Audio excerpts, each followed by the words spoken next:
pessoal, tudo bem com vocês? Sejam todos bem-vindos a mais uma videoaula de Direito Penal. Na aula de hoje nós vamos estar estudando, vendo aí os aspectos mais importantes do crime de corrupção ativa que está previsto no artigo 333 do Código Penal. Aula passada nós vimos o crime de corrupção passiva, que está previsto no artigo 333, aliás, 317 do Código Penal, e hoje, então, o assunto será a corrupção passiva, tá? Primeiramente, né, a corrupção passiva aí é um dos crimes previsto no rol de crimes que podem ser praticados por particulares em detrimento da administração pública. Então vamos lá ver o que diz o artigo, o caput do artigo. Constitui corrupção ativa, oferecer ou prometer vantagem indevida a funcionário público para determiná-lo a praticar, omitir ou retardar ato de ofício, pena reclusão de 2 a 12 anos e multa.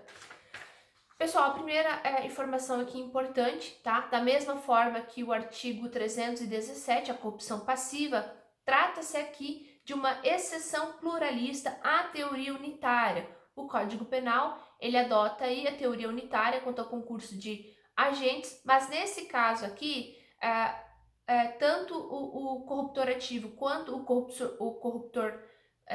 a corrupção passiva, no caso, eles vão aí responder por tipos penais distintos, tá? Ou seja, a consumação de um tipo penal não está atrelada, a configuração de um tipo penal aí não está atrelado à configuração do outro tipo penal. Então, por exemplo, a configuração do crime de corrupção ativa do artigo 333, tá? No exemplo, um particular oferece aí uma gratificação, oferece uma vantagem indevida a um funcionário público, mas este não está atrelado à aceitação ou não deste funcionário público. O simples fato do particular fazer esta proposta, oferecer vantagem indevida ao funcionário público, já caracteriza o crime de corrupção passiva e vice-versa. Um artigo não está atrelado ao outro, tá? E os agentes vão responder por tipos penais distintos. Quanto ao objeto jurídico desse tipo penal aqui, ele também ele visa aí a tutelar a moralidade da administração pública.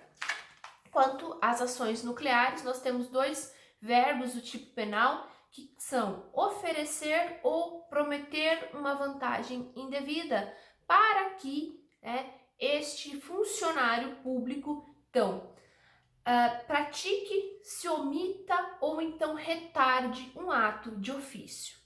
Quanto à questão da vantagem indevida, é importante deixar bem claro que o entendimento majoritário da doutrina é que não configura o crime de corrupção ativa oferecimento, né, dar aí aquelas pequenas gratificações, oferecer ou prometer pequenas gratificações como aquelas cestas de natais, aquelas gratificações de fim de ano, Natal, Réveillon, enfim.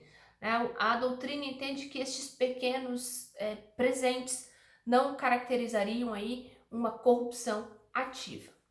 Ainda tratando aí de vantagem indevida, da mesma forma que o crime de corrupção passiva, essa vantagem indevida também vão estar aí inclusos bens patrimoniais, né, dinheiro, enfim, vantagens morais ou até mesmo vantagens sexuais, tá? Não está atrelado à questão patrimonial. Continuando, aqui também, da mesma forma que o tipo penal do artigo 317, é necessária a existência do nexo funcional, tá? Então, eu vou dar um exemplo aqui para vocês entenderem o que é o nexo funcional. Não configura o crime de corrupção ativa quando o funcionário promete aí vantagem indevida a um policial civil comum, tá? Ao escrivão, por exemplo. Não configura este crime se ele oferece vantagem indevida para que este deixe de instaurar o inquérito policial contra seu filho, por exemplo. Por que não configura este crime? Porque não existe o nexo funcional, não é atribuição aí esqueci o nome do policial, enfim, do escrivão, desculpa, a instauração de inquéritos policiais. E sim, isso é função do delegado de polícia. Neste caso, então, nós estaríamos diante aí, em relação ao particular, diante de um crime impossível, tá? Então, aqui também deve ser observada a questão do nexo funcional. Quanto ao sujeito ativo, o sujeito ativo aqui pode ser qualquer pessoa, tá? Que é um tipo penal típico do particular contra a administração pública, então qualquer pessoa pode praticar este crime. Sujeito passivo aqui vai ser o Estado, tá? O elemento subjetivo é o dolo, tá? E tem ainda o elemento subjetivo do tipo especial para determiná-lo a praticar ou omitir ou retardar ato de ofício. Quanto à consumação desse tipo penal, consuma-se quando a proposta ou a oferta chega ao conhecimento do funcionário público, tá? Então, mesmo independente do funcionário público aceitar ou não, este crime aí ele vai se consumar quando chega ao conhecimento deste funcionário público, independente se ele aceita ou não. Quanto à tentativa, é plenamente admissível a tentativa, tá? Então vamos supor aí que essa proposta, esse exemplo clássico aí da doutrina, né? Essa proposta ela é feita de forma escrita e antes de chegar ao conhecimento aí do funcionário público, ela é interceptada. Aqui nós estaríamos diante então de uma tentativa.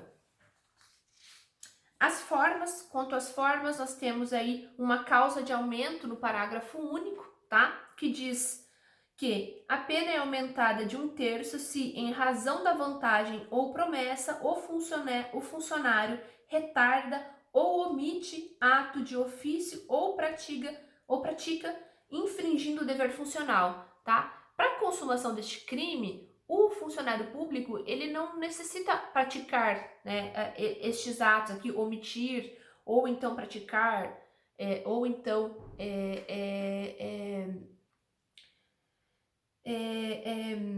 não dar andamento, né, aos atos de ofício, enfim. Da mesma forma, ele se consuma. Ocorre que, se caso ele faça algo aqui, se caso ele retarda, ou omita, ou pratique ato infringindo o dever funcional, terá aí, então, um aumento de pena. Continuando, para terminar, trata-se aí de crime de ação penal pública incondicionada e, por ter uma pena aí bem elevada, não comporta a aplicação dos institutos, bem como da Lei 9.099, ok, pessoal? Então, quanto ao crime de corrupção ativa, estes são os pontos mais relevantes. Espero aí que todos tenham gostado. Até a próxima videoaula. Tchau, tchau!